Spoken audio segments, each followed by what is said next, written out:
Welcome back to part 2 of the Exeter Arms, where we're still in the pub, still talking nonsense, and somehow still being out-psyched. Previously on Pub Natter, we met a psychic, questioned reality, misread a palm, and possibly summoned a minor ghost. Or it might have just been Dave from down the bar. Either way, we're back for more.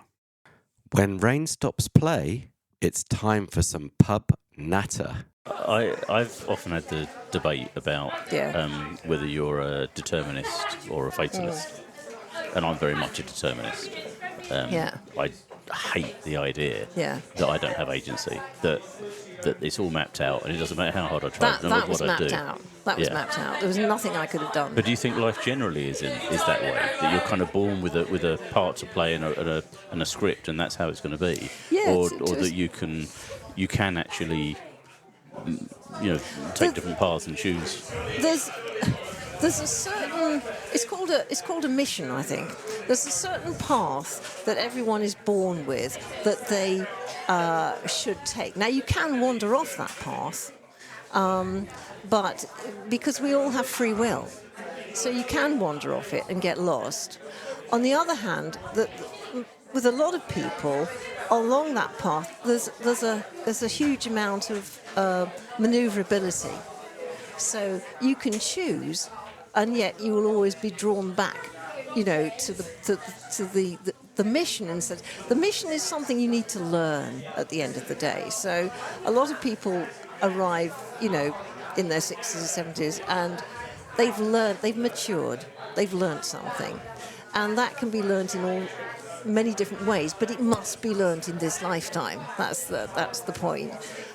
So yes, there's this is where you can take several paths, but at some point you'll be drawn back to your original place where you move forward. So it's an interesting thing. There's free will combined with your original plan, which should be adhered to. Yeah. Okay, that's interesting. Does that make you feel any better or worse? I don't know, really. I mean, I have no idea what I was supposed to do, where I was supposed to end. I think most people look back on their past decisions from the perspective they're in now. I did some things in my teens that, I'm not very proud of, and could have had a very different life, but I didn't. And so it's easy now to look back, and then they're anecdotes and they're funny.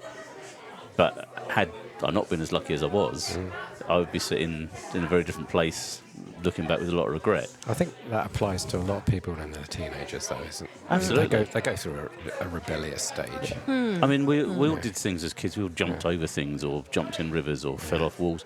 And every now and again, somebody got really badly hurt. And it's almost just blind. I just think it's blind luck that you just happen to be the one that got hurt. But maybe you were just destined to get hurt. I'm very much a believer in determinism rather than fatalism. The idea that ultimately you just get dragged back to something that's preordained, I struggle with that. So But you see, it's not about being a good person in the sense of say, being a Christian. I mean, I think a lot of people in the West, particularly,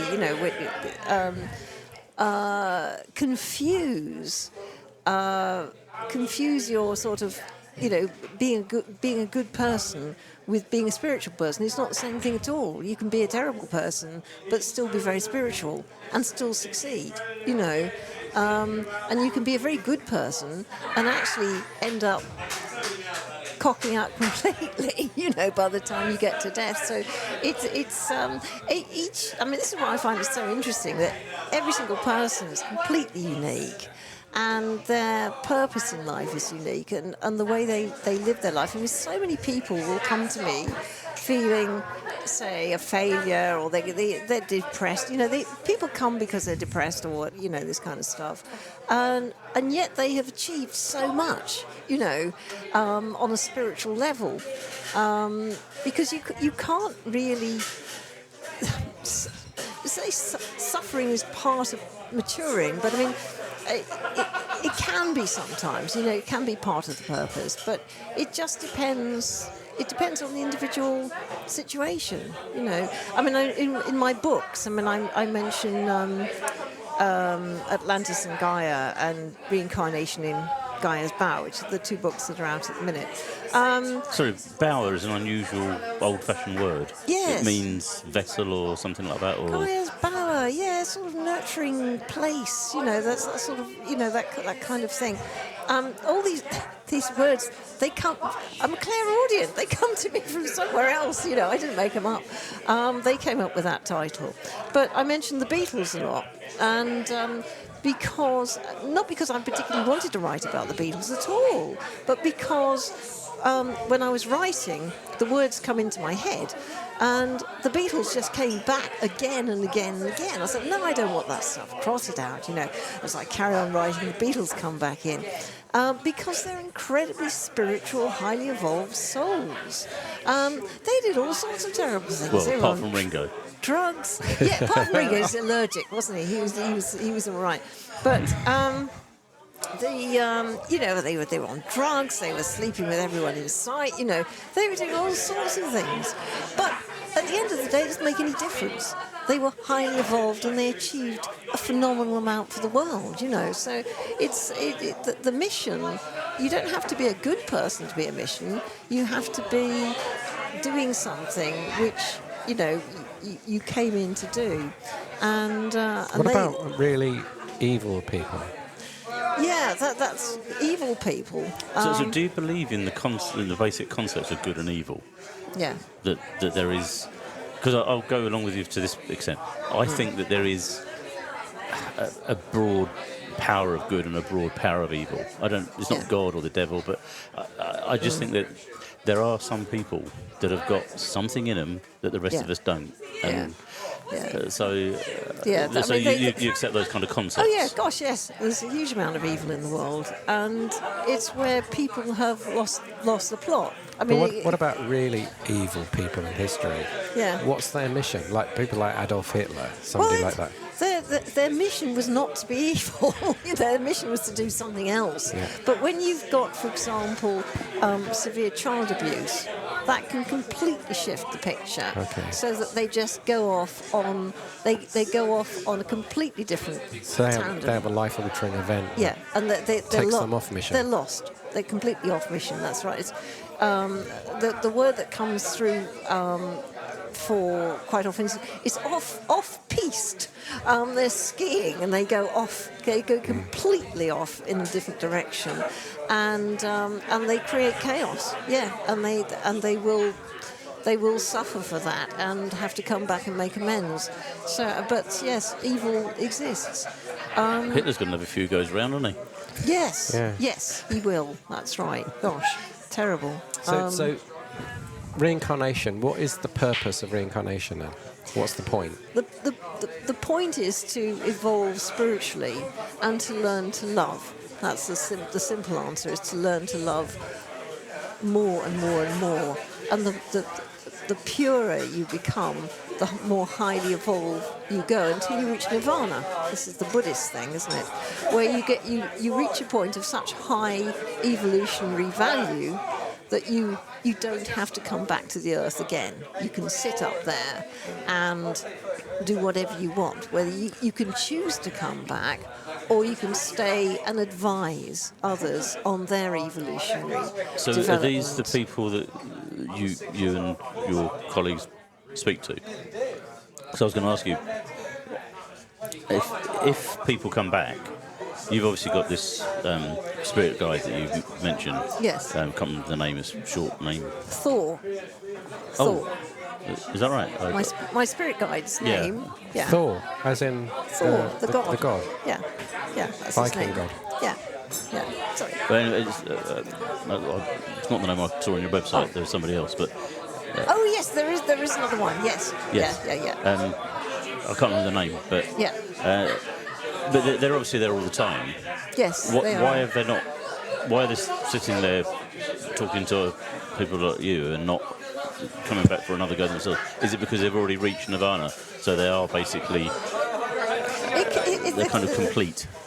There can be, yes, it can be that they're at such a high level that they just stay up there. That's right.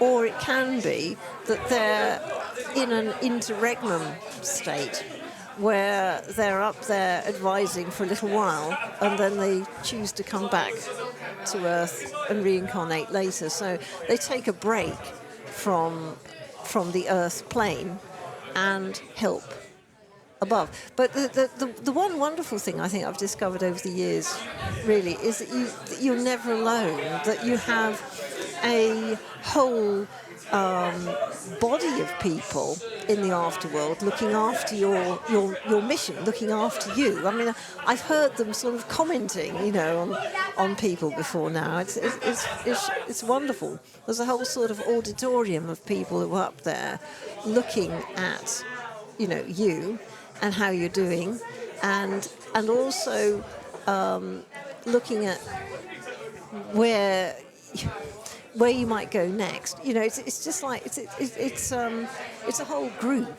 That's right, looking after people. It's amazing. So does everybody, when they, let's not say die, but when they move on from this existence, does everybody go to this same place? No. They don't. I mean, the Roman Catholic idea of heaven, Purgatory. hell and purgatory is very much as I understand it. That some people will go direct to heaven, but others are stuck in purgatory while they're sorting stuff out for some time, and some will go to hell and they will stay there until they finally work through things and understand things better, and then gradually sort of shift through these various sort of stages in the afterworld before they come back. So hell isn't complicated. punishment, it's kind of re-education. Yes, it is. Yeah, it is. But in quite a kind of old-fashioned, brutal way. They have to understand why what they did was wrong, because a lot of who people decides what's right? Who decides that Hitler's bad and Mother Teresa's good? I mean, we all instinctively know that. Yeah. But these higher beings, how do they decide who needs to be improved? What is the bar? What is the standard we're all trying to achieve, and who set it? It's interesting. If you look at different religions, quite a lot of them will have the weighing scales. You've got St. Michael, I think, haven't you, in Christianity, with his scales. You've also got in ancient Egypt, you've got, I've forgotten his name now, one of the gods, and he has scales, and he weighs, I think in ancient Egypt, he weighs your heart against your doings, and to see whether you have how well you've done. And it's the same with St. Michael, and in other religions as well. And that apparently, that is, as I understand what happens, is that at the moment of death, you go through this phase of, I mean, what do people say? Don't they? They say their life flashes before their eyes, don't they? People say that. The people who've died and then they come back. There's so many, examples of this through so many people. Then they see them, and also not only that does their life flash before their eyes, but they actually feel everything that went on. They feel the suffering of somebody else when they did something to them. That could be a wonderful feeling, or it could be a terrible feeling, depending on how they related to these people. And it's an incredibly intense experience. Now, that's part of the process of the scales, in a sense, of deciding how well you've done. So is there some kind of, if not God, some kind of supreme being, or that ultimately determines what is good and what is bad, what the standard we're all trying to achieve through our multiple existences? Well, as I understand it, and I don't, I don't understand it all by any means, but as I understand it, the sun, the energy of the sun is the ultimate God. You know, and actually, if you look at a lot of ancient religions, they worship the sun. So God sort of sitting there with his grey beard and looking very wholesome, as in Christianity, is not so. It doesn't exist. But the energies of the universe do exist, and they have different values. So you've got the sun, you've got Jupiter, you've got Saturn. You know, they've all got, this is where you get into astrology. They all have different energies, and they're all pulling and influencing people on Earth. But the sun seems to be the ultimate. When you go home, do you have a relationship with your spirit guide? Would you like switch on and find out, have a chat about the day? Yeah, absolutely. Yeah, I mean, I hear all the time. I'm hearing people talking in the background of my life, and they'll say, "Oh, well done," you know. "Oh, thank you," you know, and whatever. And if I'm going for a walk, I'm constantly. I'm quite frankly busier talking to the other side than I am talking to people on Earth. You know, I'm quite a quiet person, you know, and I don't really know the neighbours very well, and I don't really mix that much. But I'm completely involved with whatever's going on elsewhere. But I think that you will find that's the case with a lot of psychics. They're somewhere else, having a wonderful time. I mean, this is the biggest secret on Earth, really, is that everyone has the capacity to be psychic, but and it's just degrees. So most people are so far down on the scale, they don't realise that, you know. But this is why it's inbuilt in the human sort of body. Certain people are drawn to places, aren't they? They are. I mean, if Yeah. everybody kind of thinks about it, Yeah. you're always drawn somewhere. Yeah.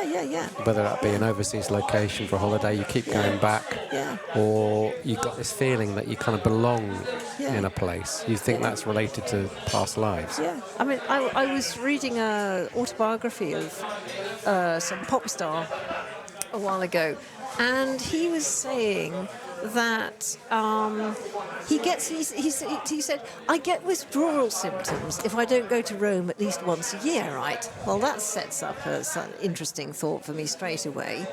And he also said when he's at home in London, he likes to put the heating right up and wander around in a towel. Well, that's a toga, isn't it? You know, basically, he's wearing his toga, and you know, and he did A-level Latin.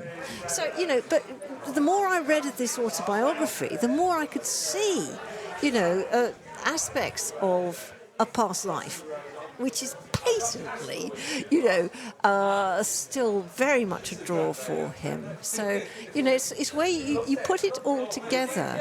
It's not just one thing. It's one thing where you have a holiday and you just love a certain place, and that's certain. But then you start looking at other aspects of yourself and think, well, hang on a minute, that's interesting because, you know, this happens and that happens. You know, as with this chap I was reading about. So one of the things that you do is you work with people and talk to them about their past lives through your guide.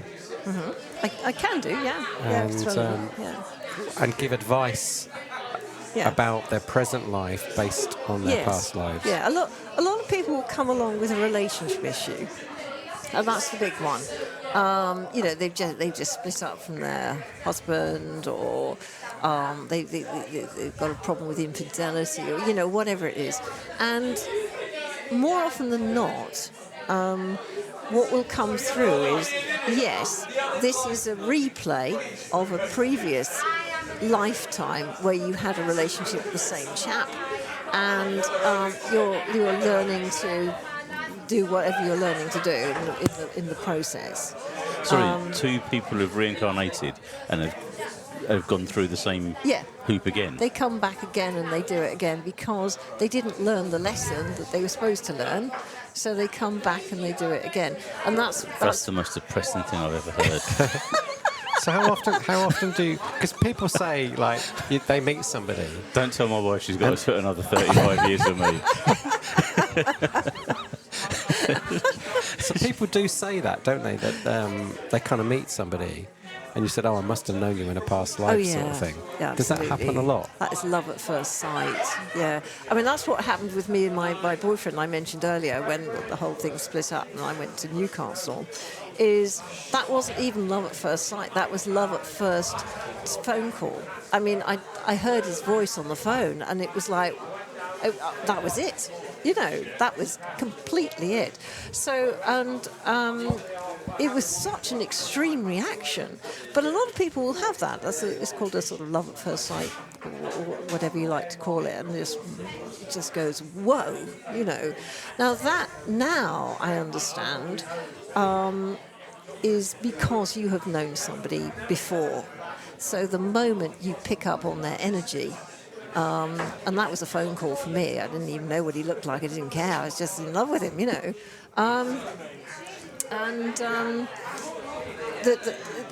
It's because you pick up on the energy of someone, and that energy relates. We all have an aura, an energy body around the physical body, and within that energy body that most people can't see, but psychics can see it. Are all your thought forms or certain thought forms and experiences from your past lives. So they're sort of in the auric field. And when you meet somebody who has, for whatever reason, had a very potent kind of, relationship with you in the past, your energy body just goes whoosh, you know, and then your heart's beating and you think, oh, you know, and then you're in love and all the rest of it. From a professional perspective, if people want to get in touch with you for a reading or come and see you, so what sort of services are you offering to people? I have a website, Diana Mary Rose, psychic author, because I've got a third book coming out very soon now, so I'm writing. But I also see people, and you can contact me via the website, and either pay online for a consultation, or I can also write. Sometimes if people want to understand something, then I will write, 5 or 6 pages for you, or I can talk over the phone, just depends what it was. Or if people can also come to the house for a tarot reading, or I quite enjoy tarot because it's something to look at rather than just each other's face for an hour, But it's the same thing. Basically, I'm hearing what I'm hearing is what I'm telling you. So I do tarot, I do healing as well. And sometimes what I find works very well is to do Reiki healing and mediumship at the same time. So in other words, I'm healing somebody and I'm telling them what I'm hearing and what I'm healing and why I'm healing it, and maybe give some ideas about how they can improve their life through other ways which are easy to do. Can you give us a very brief explanation of what Reiki healing is? Because it's not something I've ever heard of until I... Reiki healing, yes. I mean, it's massively worldwide now. It's where you receive the power to heal through your hands, and that is called an initiation.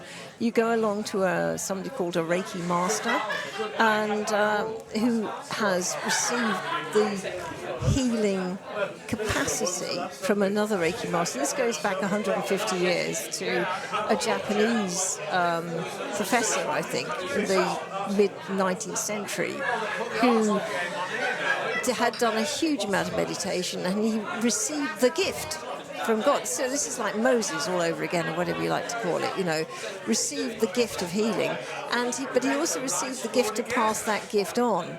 And over 150 years or more, that has sort of kind of like gone all the way around the world. So if you do a Reiki course and receive that gift, you can then heal other people. It changes the energy within you so that you become back in balance. The whole theory of being, the whole theory of sickness is that you're out of balance. Something's knocked you out of balance. And that can be something physical, it can be something emotional. It doesn't matter what it is, something's out of balance. And by sending energy back into the body, you put that person back into balance, and then their physical or mental symptoms go away. Well, it's been fascinating. Do you know Oh, that time just went like that? I know I could go on for another hour. I know. Thank you very much oh. for your time this evening. Oh, It's been a fascinating chat. Thank you for inviting me. I've had a nice time.